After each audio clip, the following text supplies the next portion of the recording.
Commencement, the beginning of a new era in higher education by Kate Colbert and Joe Salustio with contributions by Elvin Freites is now available for pre-order on Amazon.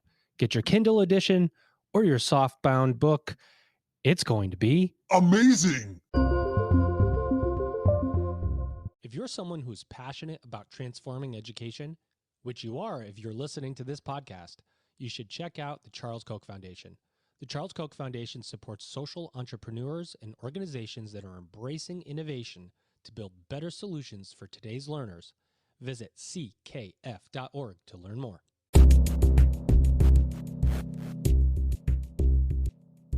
Welcome back, everybody. It's your time to EdUp on the EdUp Experience podcast, where we make education your business. Dr. Joe Salustio back with you here on another episode.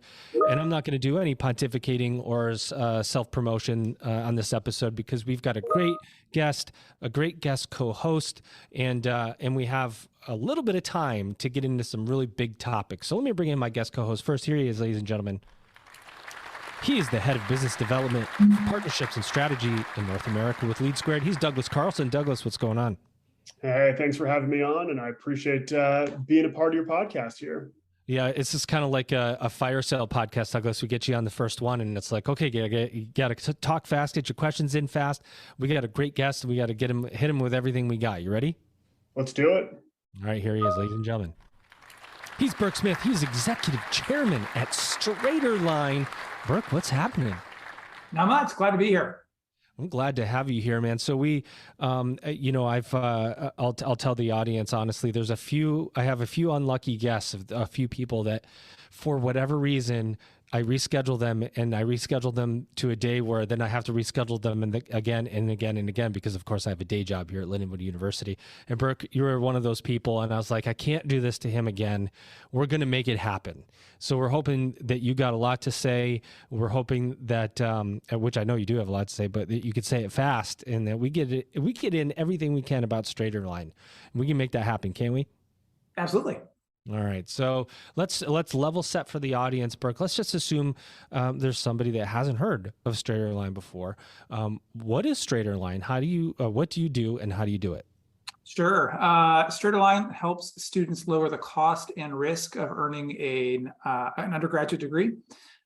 We've been around since 2008, so a long time, and we offer general education courses like those ones you all take your freshman, sophomore year, Econ 101, Psych 101, et cetera. We have about 60 of them for about $99 a month, then create guaranteed credit transfer pathways to now about 150 colleges. There's another couple thousand colleges that have accepted our credits, but we can't guarantee it. So by dramatically reducing the entry point and entry price for courses, we can make the student experience way better than it is today.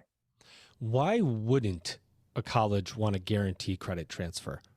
Is it bureaucratic? Is it slowness? Is it disinterest? Or, how does that work when you're talking with the college and they just go, we don't want to do that? Is that the way it generally happens? Or colleges come to you and go, yes, we want to do this. And so you don't talk to the ones that don't want to accept transfer credit. Can you give us a little bit of under the hood experience? Yeah, it's a really great question. And I think, and it's not just StraighterLine, but it's also the willingness to accept credits from, 4-year schools from 2-year schools, or prior learning assessment, or military credits, or anything that doesn't kind of fall within the accredited college structure. And on the one hand, the colleges might say that they're worried about the quality of the coursework, or it doesn't fit with the way they teach stuff. On the other, and less often spoken out loud, is that colleges would prefer not to award credit for someone else's cheaper courses. Students taking their accounting 101 as opposed to someone else's accounting 101. So those sort of twin dynamics have been at work for the past decade or so. And I think slowly but surely you're seeing an emphasis on credit transfer pathways, in large part because colleges want the students that are coming from these unaccredited sources like StraighterLine, but also prior learning assessment and military credit and MOOCs and credentials and all the buzzwords we've been hearing over the last decade. So you're seeing a change, but it's a combination of trying to make sure that incoming credit fits the program that the school is offering, but also worrying about the bottom line at the school. That's interesting. Douglas, over to you. I have so many questions about that, but I'm gonna Yeah, this is dish great. it. Well, and I wanted to build on that. So Burke, I'm curious, was there a group or type of colleges that was really your early adopters or folks that found this and were able to build on it? So like the WGUs, the World, or the Purdue Globals, or was it more traditional folks that initially got in? So I'm just curious who your early adopters were. Yeah, another great question. The way I see the world in higher ed, at least, and really maybe any kind of transformation in industry, is that there are early adopters, and they tend to be the ones that are trying new things, are trying to serve new clients. And so in 2009, 2010, and bear in mind, this was 4 years before MOOCs. We were pretty radical at the time. But the early adopters were the adult serving online institutions, whether those were nonprofit, for-profit, or public, but exactly the ones you talked about, the WGUs, Purdue, well, at the time it was Kaplan, then became Purdue Global, UMGC, and a variety of others. Southern New Hampshire is probably in there. Southern New Hampshire, of course. Yep, put that in there too. But those were the early adopters, the adult serving online institutions. And they did it for a number of reasons. One is that their student base tended to be adults as opposed to your traditional undergrads. These adults brought credit from work, military, previous stints in college that had your typical sort of 18 to 22-year-old did not.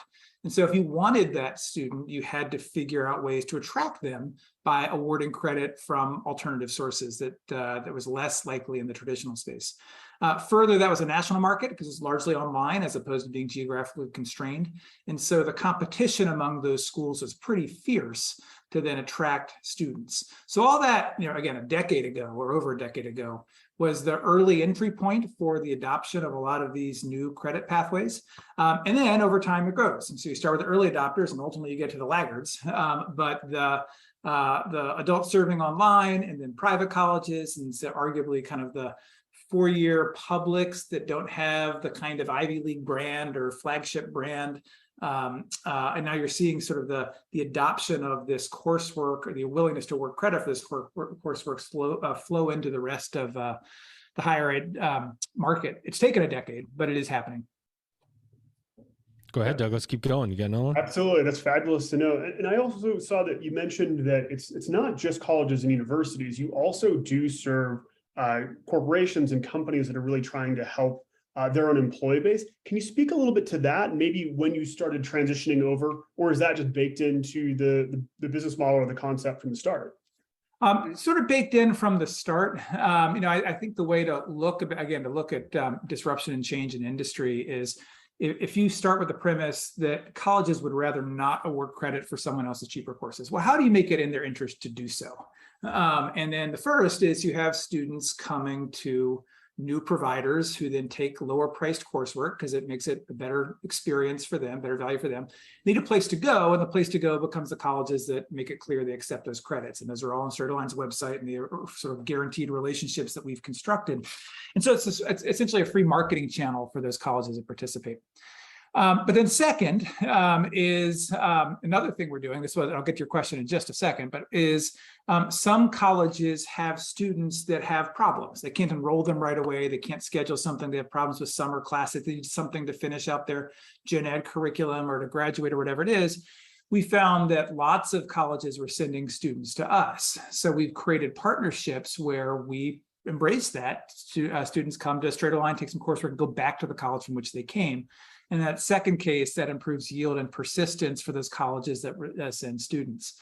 In the last case, to sort of circle back to your question, the other thing colleges are interested in are large numbers of students. And if you go to an employer and say, hey, all of your employees are already taking coursework online or from adult serving institutions, we can make it cheaper and easier to start that coursework if they start with StraighterLine and then transfer that credit. The employer is pretty excited about that.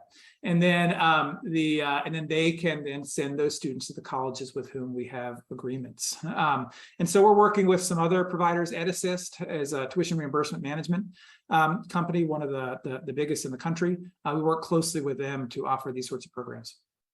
Yeah, I was curious about that. It's like sort of the EdAssist, the Guild Educations of the world, and sort of like the Udemy's and Coursera's. How do you see them in your world? Is that a totally different concept and different student, or do you kind of bump into them in different ways? We haven't really bumped into them. And I think it's in large part, it's about credit. We started college credit, or I should say the demarcation of credit. We started early on at the very beginning is that credit matters for students. And so we really worked to create guaranteed credit transfer pathways to colleges. And if we couldn't guarantee it, we have other sorts of good housekeeping seals of approval, like the AC credit recommendation, which we've been through, I don't know how many times. We first did it in 2009, which means that even if we can't guarantee credit, it does give a student the ability to go to the school and say, here's all the reasons why you should award credit for our courses. And it does happen fairly frequently. But ultimately, it's about credit for the coursework. Now, the Udemy's and Coursera's and many others of the world have not focused on credit. They've gone to different markets. They've gone to employers, for instance, doing skills and other things that don't flow into the degree system. We've by and large stayed within the degree system. Not to say we will forever, but that is where we have stayed so far. I would think down the road you'll start to see some merging of those, but really over the last decade it hasn't happened yet. Burck, I gotta jump in and ask you, how's this all come together? Like, what's the origin story here around StraighterLine? Because this is a really specific, business, right? Where where do you find the passion for helping students get recognized credit into institutions? How does that come about? Where's the passion come from? Can you give us the origin story a little bit? Sure. So I'd like to give you the, cool origin story that, this happened to me and this was a problem and therefore I solved it, but that's not true. So what really happened is my background's in public policy and was really, and this is like in the late 90s, was really interested in education and what technology was going to do to it. And you look at online coursework and say, hey, it's way cheaper to deliver a course online than it is face-to-face. Therefore, it should be lower cost to students. And that'll solve all sorts of problems. That'll solve student debt and risk. And that's great. Then you look at the marketplace and say, well, is it? Why aren't online courses cheaper than face-to-face courses? And not only were they not cheaper, they were by and large more expensive from most colleges, just about every single one. And that's obviously a problem. And so I ask myself, like, well, why is that? And the answer is that it's very hard for new providers to come in because colleges have to award credit, have to agree to award credit for your coursework. So essentially incumbents have to agree to let you in. You're competing with free, so students get grants and subsidized loans to go to college, but they have to pay out of pocket to use non-traditional providers. So there's a variety of other barriers, regulatory and the like, that make it very difficult for new providers to come in. The economics were what they were. And it always struck me that if you could figure that out, one, you could really help students. You could really lower the cost and risk of starting college and solve some of these problems we say we have. And then second, it could also be a good business. That really wasn't the beginning. And I think in an alternate universe, I'd be a nonprofit or government somewhere. But this was the only way to answer or sort of present this solution that I imagined, 20 years ago. That's pretty. Too many learners are being left behind by the current one-size-fits-all model of education. We here at EdUp and our friends at the Charles Koch Foundation see a better path forward. The Charles Koch Foundation supports innovators in education who are building and scaling new pathways to allow all learners to discover their potential. By changing the way we think about education, we can unlock opportunities for millions more Americans. To learn more about the Charles Koch Foundation support of individualized education, visit ckf.org. Pretty cool. Douglas, I love a great story, my friend. Why don't you take over? Yeah, that was fantastic. And actually, one of the things I was really curious about, and what I keep hearing, which is interesting, is there's a question on quality of credits, and if you can kind of make sure people understand that what you're transferring in is of quality. People are a little bit more comfortable, albeit maybe at a lower cost. Can you speak a little bit to kind of your process of making these course credits, making sure they're valuable, making sure people are comfortable with ultimately having them transfer in, and then students being able to be successful in their colleges, universities? Yeah, you guys did your homework. Great questions. I gave Douglas that one just for the record. Douglas, the total softball. Yeah, I appreciate it. The quality, just as a term, is really interesting. Everyone says, oh, it must be low quality or high quality, but no one can really define it. Colleges included. And so I'm going to try to take a whack at it by coming at it from multiple angles.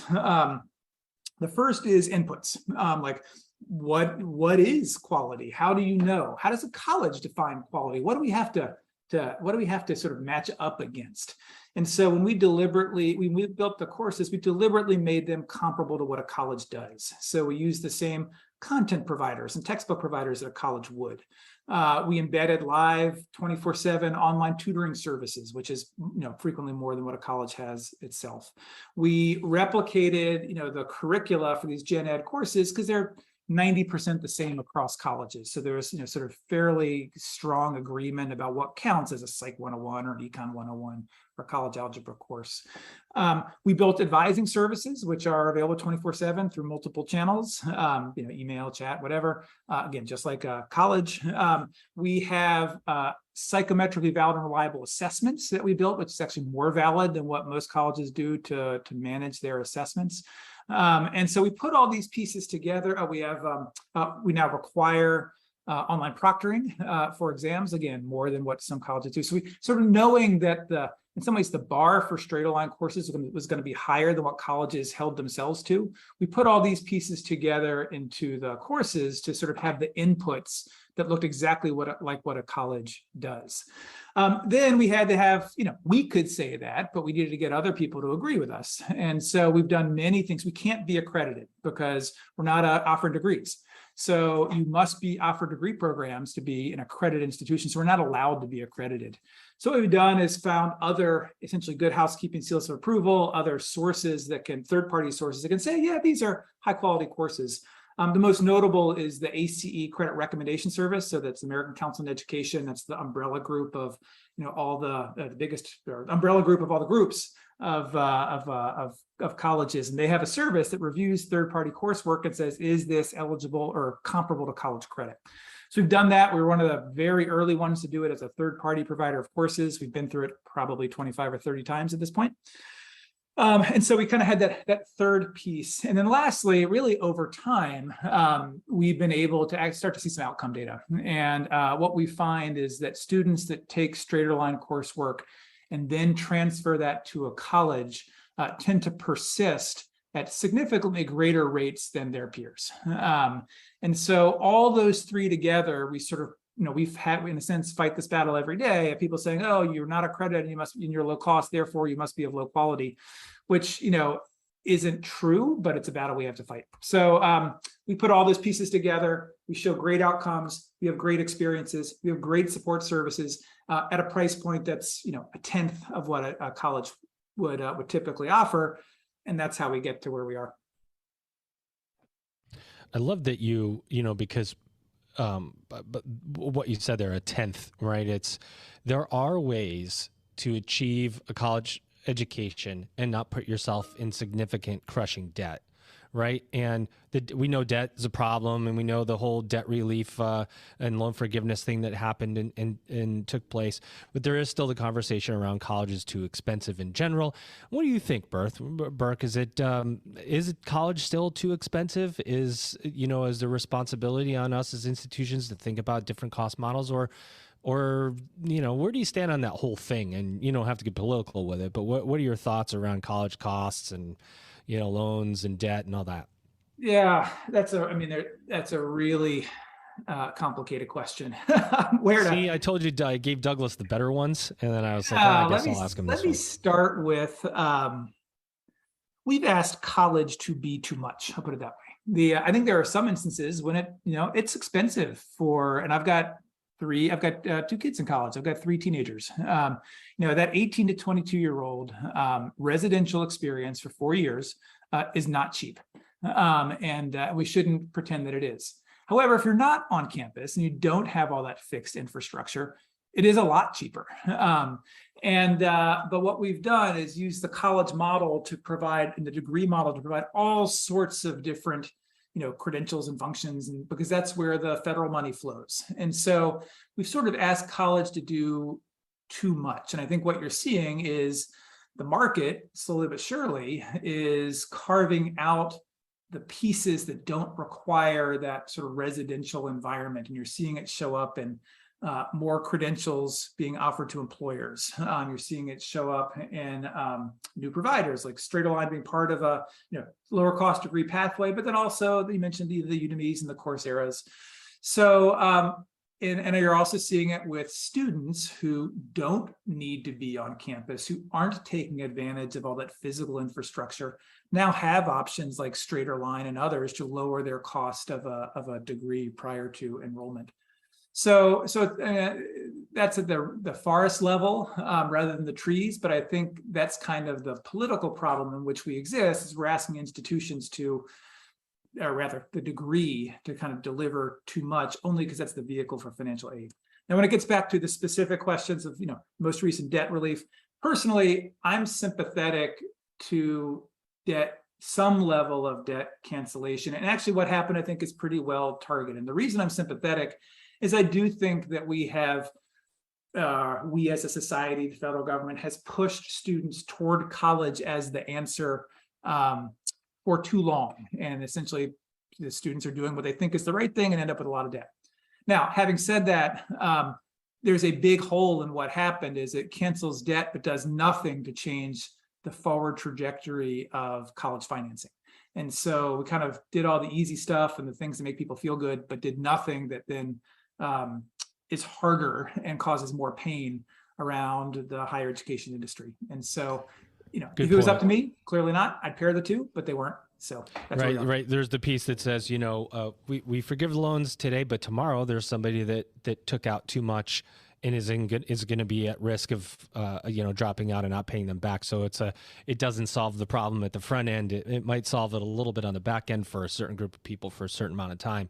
But unless you fix both, to your point, then the problem replicates itself again, right? And then we have to deal with it as an industry.